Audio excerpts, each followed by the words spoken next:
Next chapter है अपना the enemy, शत्रु।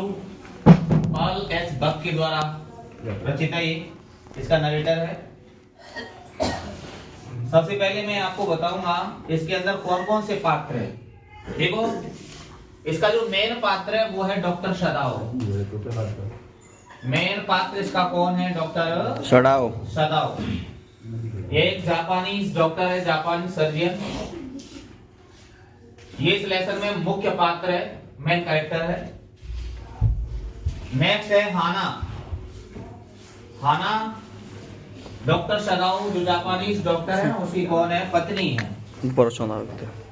उसके बाद टॉम, यह अमेरिकन प्रिजनर है, अमेरिकन युद्ध बंदी है जो अमेरिका से बह करके और कहां पर आ गया था? डॉक्टर सदाओ के घर के पास। Old general the chief of army, ये जापान की जो आर्मी है उसके चीफ है, ओल्ड जनरल। यूमी एक नौकरानी है जो कहां पे रहती है? डॉक्टर सदाओ और हाना के घर पर रहती है। ओल्ड जनरल वो ओल्ड गार्डनर, ये बूढ़ा माली है। और ये जो ओल्ड बूढ़ा माली है यह डॉक्टर सदाओ के घर पर कब से काम करता है? जब से उसके पिता थे और डॉक्टर सदाओ एक बच्चा था, तब से वहां पर एक रसोइये का काम करता है और साथ साथ में माली का भी काम करता है। प्रोफेसर हार्ली, यह एक अमेरिकन प्रोफेसर है जिसके घर पर डॉक्टर सदाओ किससे मिले थे? हाना से मिले थे। प्रोफेसर हार्ली, ये वो हैं। तो इसमें जो मुख्य पात्र है वो है डॉक्टर सदाओ। अब थोड़ा सा हम देखते हैं कि इस लेसन में किसके बारे में बताया गया है। देखिए, बात है विश्व युद्ध की, अर्थात जब जापान और अमेरिका के बीच में क्या चल रहा था? युद्ध चल रहा था। दोनों देशों के बीच में बहुत कट्टर दुश्मनी थी, तब की बात है ये। तो एक अमेरिकन युद्धबंदी समुद्र के रास्ते बह करके और कहां पर आ गया? जापान तक आ गया। और वो फिर किसको मिला? डॉक्टर सदाओ और हाना को उस समुद्र के किनारे पड़ा हुआ। अब समुद्र के किनारे पड़ा हुआ तो जैसे ही उन्होंने देखा कि ये कौन है, तो डॉक्टर सदाओ और हाना दोनों दौड़ करके वहां से कहां पर गए? उस व्यक्ति के पास गए। उस व्यक्ति के पास गए तो उन्होंने जैसे ही उसको देखा तो हाना ने पहचान लिया, ये तो कौन है? ये तो श्वेत आदमी है, एक अमेरिकन युद्धबंदी है। क्योंकि वहां पर वो एकदम श्वेत सा था और अंग्रेज श्वेत होते ही हैं। उसकी जो टोप था उसके ऊपर मटमैले अक्षरों में क्या लिख रहा था जो थोड़े मिट गए थे? अ सेलर, एक नाविक, यूएस नेवी। तो उन्होंने पहचान लिया कि यह कौन है? यह तो एक अमेरिकन युद्धबंदी है। दोनों अब इसके साथ करेंगे क्या हम? अगर इसको हम घर ले जाते हैं तो पकड़े जाएंगे देशद्रोही होने के नाते, क्योंकि आपने एक देशद्रोही को क्या दिया? अपने घर में शरण दी है। और अगर हम इसको यहीं पर छोड़ जाते हैं तो ये बेचारा क्या हो जाएगा? मर जाएगा। तो उन्होंने क्या किया? उसको लेकर के घर गए और घर जाकर के उसका इलाज किया डॉक्टर सदाओ ने। वो क्या हुआ था? उसे गोली लगी थी। अब गोली लगी थी, उसको अंदर घाव हो गया था, उसमें गोली फंसी भी हुई थी। उन्होंने ऑपरेशन के जरिए डॉक्टर सदाओ ने उस गोली को बाहर निकाला और बाहर निकाल करके उसको जब सही हो गया तो उन्होंने सोच लिया था कि क्या करना है, हमें इसको उसके देश वापस भेजना है। क्योंकि अगर हम इसको यहीं पे रखेंगे तो क्या हो सकता है? हमारे लिए मुसीबत खड़ी हो सकती है। तो देखिए, तो डॉक्टर सदाओ के पिता का मुख्य ध्यान था कि अपने बच्चे की शिक्षा पर। तो डॉक्टर सदाओ ने 22 साल की उम्र में डॉक्टर सदाओ के पिता ने 22 साल की उम्र में अपने बच्चे को कहां पर भेज दिया? अमेरिका भेज दिया। किसके लिए? डॉक्टर की उपाधि के लिए। और 30 साल की उम्र में डॉक्टर सदाओ अमेरिका से वापस आया, न कि सिर्फ एक डॉक्टर बनते हुए बल्कि एक वैज्ञानिक बन के वहां पर वापस आया 30 साल की उम्र में। डॉक्टर सदाओ को अमेरिका में एक प्रोफेसर के घर पर हाना मिली हाना से वो प्रेम करने लगा, लेकिन जब तक उसने प्रेम नहीं किया, जब तक उसे ये पूरे तरीके से नहीं हो गया था, विश्वास हो गया था कि यह पूरी तरीके से जापान की लड़की थी, जापान के जाति की लड़की थी।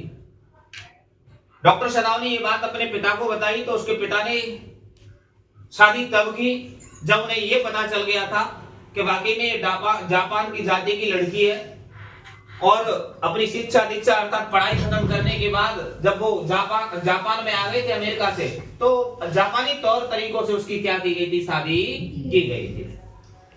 अब डॉक्टर सदाव के पास दो बच्चे थे, और उसकी पत्नी हाना और डॉक्टर सदाव दोनों जापान में एक समुद्र के किनारे उन्होंने क्या बनवा लिया था, एक पत्थर का चौकोर घर बनवा लिया था चट्टानों के ऊपर। उसके घर के चारों तरफ चीड़ के वृक्ष, झुके हुए चीड़ के वृक्ष थे। तो अब इससे यहां से कहानी स्टार्ट होती है। उस वक्त डॉक्टर सदाव अपने घर की जो बालकनी थी, बरामदा था, वहां पर खड़े हुए थे, तभी उन्होंने उस कैदी को देखा जो मैंने आपको अभी पहले बताया था। अब क्या हुआ देखिए, जब डॉक्टर सदाव ने उसका बेहतर तरीके से इलाज कर दिया था, इलाज करने के बाद ये बात किसको पता चली, उस रसोइया को और उस लड़की यूमी जो नौकरानी थी, उस यूमी को। उन्हें ये बात अच्छी नहीं लगी क्योंकि वे दोनों बहुत ही ज्यादा देशभक्त थे, वह नौकरानी यूमी भी और जो बूढ़ा माली था रसोइया था वह भी बहुत ज्यादा देशभक्त थे। वो चाहते थे कि ये हमारे जो मालिक है ये इस युद्ध बंदी को यहां से क्या कर दें, उसके देश वापस भेज दें। उन्होंने कहा भी कि देखिए हम इसको सेना को सौंपना चाहते हैं, लेकिन अभी उस हालात में ये नहीं है कि हम इसको सौंप दें, और इस तरीके से हम अगर इसको छोड़ देंगे ये बेचारा क्या हो जाएगा, मर जाएगा।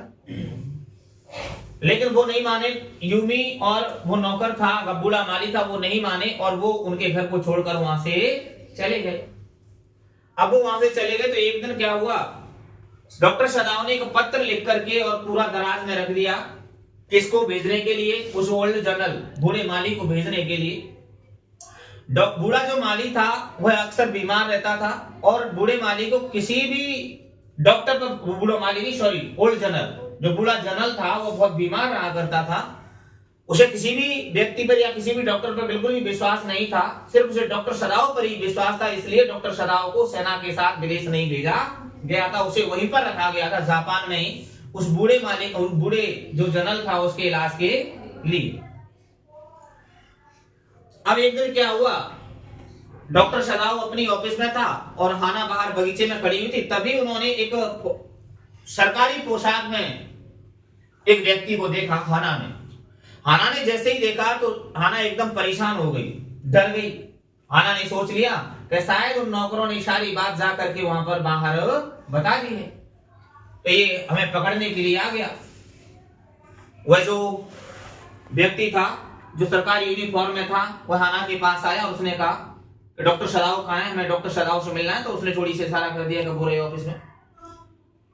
वह व्यक्ति वो संदेश वाहक था, वह सीधा डॉक्टर सदाव के पास गया और डॉक्टर सदाव के पास जाकर के कहा कि आपको बूढ़े जनरल साहब ने बुलाया है। हाना बोली बस इतनी सी बात, क्यों ये पर्याप्त नहीं है?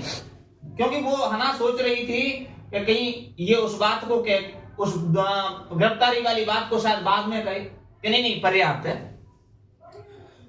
संदेश वाहक बोला कि देखिए जो बूढ़ा माली है, बूढ़ा जो ओल्ड जनरल है, बूढ़ा जनरल है, उसे फिर क्या होने लगा है, दर्द होने लगा है, परेशानी होने लगी, तो आपको महल में बुलाया, आप चलिए। बोला ठीक है। डॉक्टर सदाव किसके पास गया, उस जनरल के पास गया और जनरल को उसने सारी बातें बता दी। किसके बारे में? उस कैदी के बारे में। किस तरीके से हमारे घर के पास में एक कैदी था, हम उसे पकड़ करके घर के अंदर लाए, हमने उसका इलाज किया, लेकिन अब हमें ये डर लग रहा है कि हम पकड़े न जाए। तो बूढ़ा जो जनरल था वो बोला कि आप चिंता मत कीजिए, मैं आपके साथ ऐसा कुछ भी नहीं होने दूंगा। बोला कैसे सर, कैसे नहीं होने दोगे? कि मान के चलिए आपको फांसी की सजा सुना दी गई है और मैं कह दूंगा कि नहीं मुझे तो क्या होने वाला है, मुझे ज्यादा परेशानी हो गई है, तो आपको फांसी पे से नीचे उतार लिया जाएगा और आपको मैं आपको बचा लूंगा। बोला कि साहब ऐसे एक बात बताइए, और भी तो डॉक्टर हैं आपके इलाज के लिए? नहीं, मुझे किसी पे विश्वास नहीं है, सबसे बढ़िया तो आप ही हो, मुझे आप पर ही विश्वास है। अगर आप चाहें तो मेरे पास कुछ निजी हथियार भी है और मैं उन्हें क्या करवा सकता हूँ, मैं उन्हें बिल्कुल भी क्या करवा सकता हूँ, गायब करवा सकता हूँ, मरवा सकता हूँ, अगर आप सोचें तो। उनके पास रक्त को अंदर ही अंदर बहाने की क्या है, चालाकी भी है। डॉक्टर सदाव बोला ये अच्छी बात है, आप भेज दीजिए।